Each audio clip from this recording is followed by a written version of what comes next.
Welcome back those who were here last time, and it's nice to see some new faces as well. So we did the seeds last time, so now we're moving on to the transplanting, and we're also going to talk a bit about the soil in your garden and how to prepare a garden for planting out if you're going to plant out directly. There's two types of pots here available to you to pot your seedlings into, either the orange ones or these little ones. Now these pots, if you're going to buy pots to plant out in the garden as opposed to keep a plant in, these are great. Once they're in this pot, you don't need to take them out of it. You can plant this straight into the ground. This will break away. Why would you put things into pots anyway rather than straight out into the garden? And the main reason is to get crops started early, especially if you've got greenhouse or somewhere inside. You can actually get things started a bit faster. So you can choose either an orange or one of these little pots, whichever you prefer, and just fill it with a bit of potting mix, which has got all that your plant needs to get started. Because you're transplanting little seedlings, if you can see there's a bit of a rim on the pot, just press the soil down to about the same level as the rim around your little peat pot, and just press it down gently, and then give it a good water.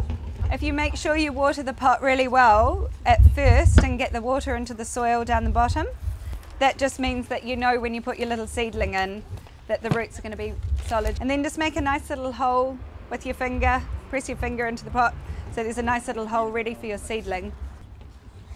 This is a really good example of when your little seedlings are too young to be potted out. If you wait till you've got about 3 sets of true leaves, you can be pretty confident as a rule of thumb that it's ready to transplant. If you just push a pencil down into the plant in between the roots, that's a way of getting a point to just slowly lift your little seedlings without harming the roots too much. And then you can just push it down like that. What that does is it means you're not using your fingers to squeeze the plant, and you can just use a pencil to lift it out. If you've got a little courtyard garden, you're growing things in pots, then this is a really great way to be able to garden without having to have a massive vegetable patch. The other advantage is if you're wanting to get things started early out of season like capsicums or tomatoes, then putting them into pots and growing them inside or in a greenhouse can really give you the opportunity to have big plants, and then when you put them out in the warmth, they're ready to go.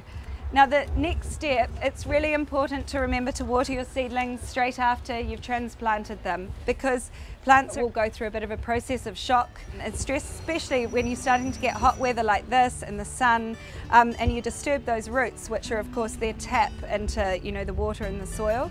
They take a while to settle back into the soil and find their way again, so it's really important that you keep that water around them. If you're potting them on into other pots and you've had problems with root rot and things like that in your garden before, Tricoflow is an organic option, and it's basically, this is just filled with a whole lot of good fungus that will help establish around your roots and keep your plants healthy. You only use it really when your plants are establishing, because hopefully they should be carrying it with them. If you're planting directly into the garden, preparing your soil is really important first before you plant out. And basically at this time of year you just need to be aerating and adding compost.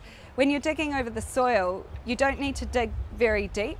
That first 4 inches of soil is the most important for most vegetables, so making sure that that's well aerated and there's lots of compost. If you think of a forest floor where you've got mulch on top where the leaves fall, and then you have that lovely beautiful composting organic layer underneath, but you do have structure beneath, and you don't need to break up the structure of the soil, and so you don't need to go over there and dig up, and so you end up with this big lumpy thing. You're really just trying to till the surface. And the better that soil prep is, the better your growth will be, your maintenance will be, and then of course mulching will help keep the moisture and keep the weeds down.